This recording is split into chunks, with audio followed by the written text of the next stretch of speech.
There's a problem with the design of modern games.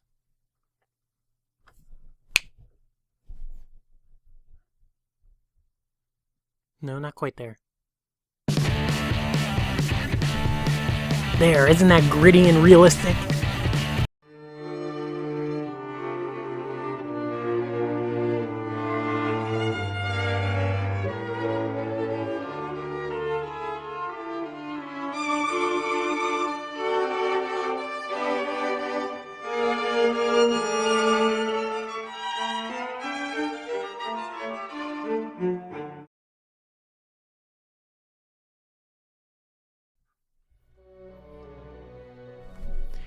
This is an aesthetic I wish would go away.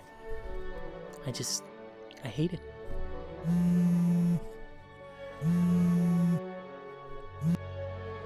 Hello? Bro, Gears of War is like the best game ever! Don't call me again. I'm gonna go with my swag! The term grit, originally intended to be something related to rocks and dirt. That was what grit was. Then it came to be courage or resolve. You know, the Western true grit. That's courage. That's resolve. Nowadays it means realistic and unrefined. The Last of Us. Good example.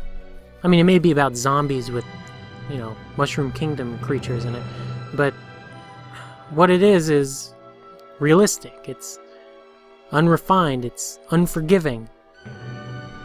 Love it or hate it, that's one of the terms that's been used extensively for that game. I think that's indicative, too, of something related to gritty that I think is missing in a lot of games these days. Tone. Tone isn't just some word that, you know, people throw around all the time. Tone is something important to movies, you know, to TV shows and games and books. In literature, tone is something else. In literature, tone and mood are two different things.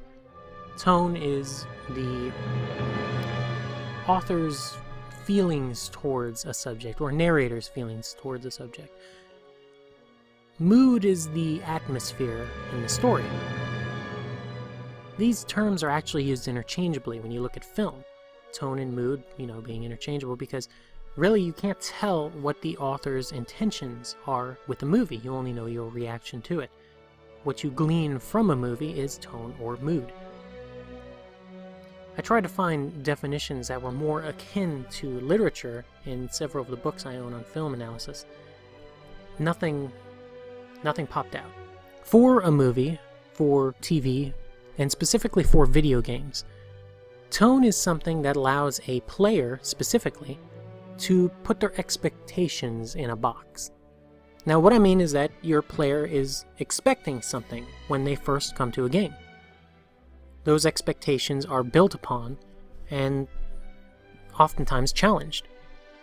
But you never completely break your player's expectations. What do I mean by that? A twist ending, you would say, breaks a player's expectations. No, a twist ending has to make sense within the logic of the story. If a twist ending does not make sense, it's hack writing. Think about a good tone that's pretty common with comedy.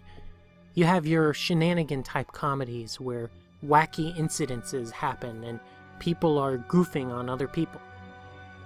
You wouldn't expect a long, impassioned philosophical expose on beauty in the middle of that. Who knows what's beautiful? I mean, after all, fellas, what is beautiful? That would break the tone. These movies, these films like that, they always have a quirky, you know, right-hearted person in the middle of it to allow the audience to connect with one of the people who are doing all these shenanigans. And that's fine. With grittiness in games, you have a tone that's set. You can have realism or enjoyment.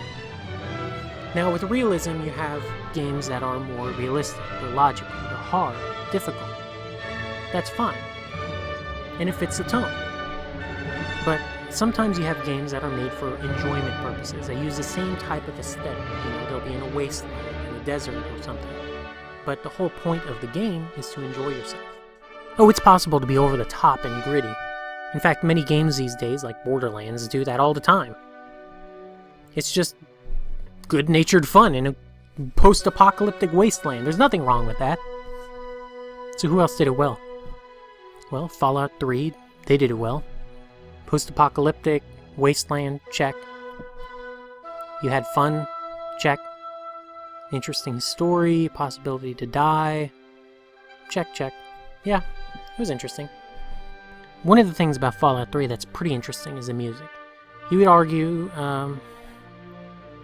could argue that the music is a direct contrast to the rest of the game. But I don't think so. I think the tone involves that type of thing. Your story is in, a strange, fictional, sci-fi world based off the 30s, 40s, and 50s, right? It's all interesting. It all builds off of that, and the music builds off of that too. So you can't say it's contrary to the tone of the story to have that. No, in fact, it actually builds on it, and that's part of the ingenious nature of those games. The players had expectations. Coming into Fallout 3, they had an expectation, post-apocalyptic. Oh, look, it's like got weird 50s gangsters, in a vault, nuclear fallout shelter. Okay, that's fine. Tunnel snakes rule. Rule. Tunnel snakes rule. But based off that, the rest of the game builds off of it. The tone is set at the very beginning of the story. The beginning of the story isn't going to set up one way and then the rest of the story be something completely different. That'd be insane. It would shock your players. Now, it is necessary to point out that it is possible to, sideswipe your players, set up a tone, and then go in a different direction. For shock value. That's fine. But after that, your players are expecting it. That's what I mean about expectations. Expectations are something different in film and video games than literature. It would be a fascinating study, actually, to go through that. I don't know if someone has. I'm pretty sure they have, but it'd be interesting to look at. There was never a violation of tone in Fallout 3. You don't have a post-apocalyptic wasteland set in a science fiction type environment from the 30s to 50s, and then have a dragon show up that you have to use your dragon shout to defeat. No, you didn't have that. The tongue is Dovahkiin, Dragonborn. That would be crazy. Also, you never discovered your main antagonist turned out to be a dog controlling a computer system. Omae no shiwaza doto ka?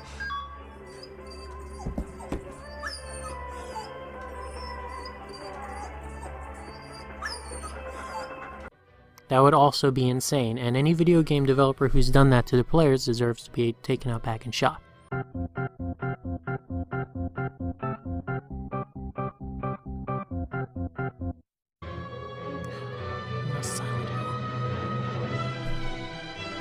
Deus Ex Human Revolution is one of my favorite games. It was dark and gritty. I'm getting real sick of seeing dark and gritty put together though, but I'll talk about that later.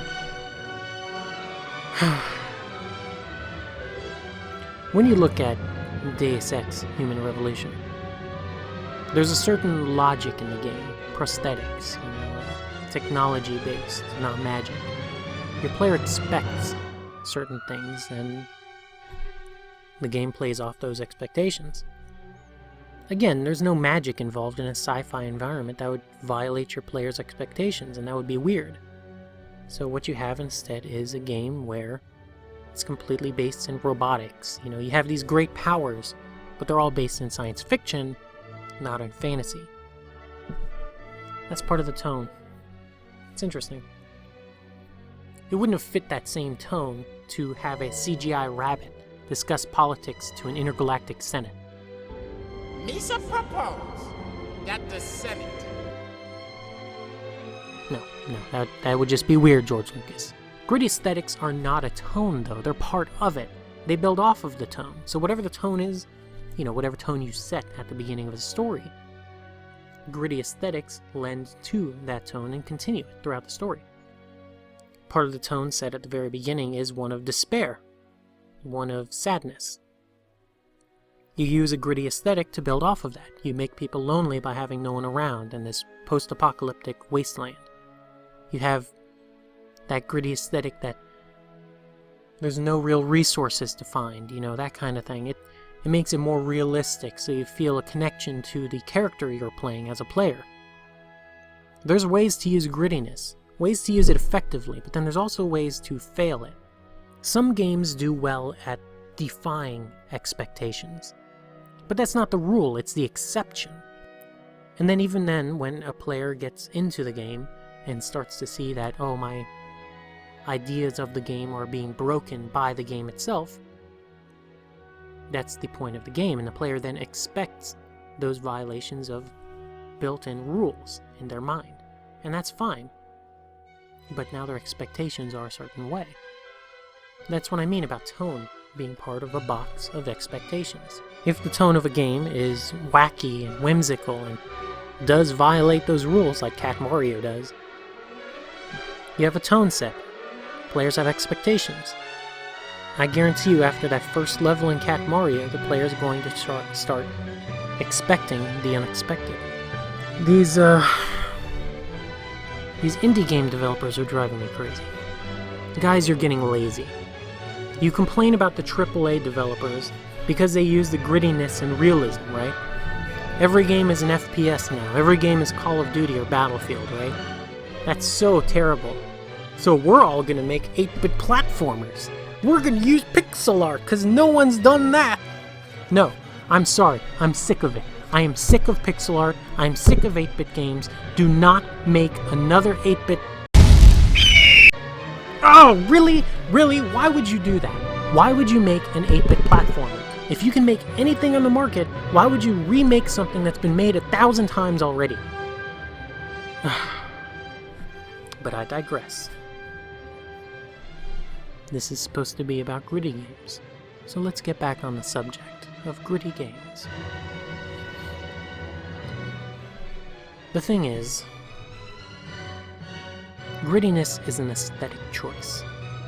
So if you're going to choose to go with a specific tone, and choose a gritty aesthetic to go with it, that's fine. That's your artistic choice. But please, please, don't release the same crap over and over again.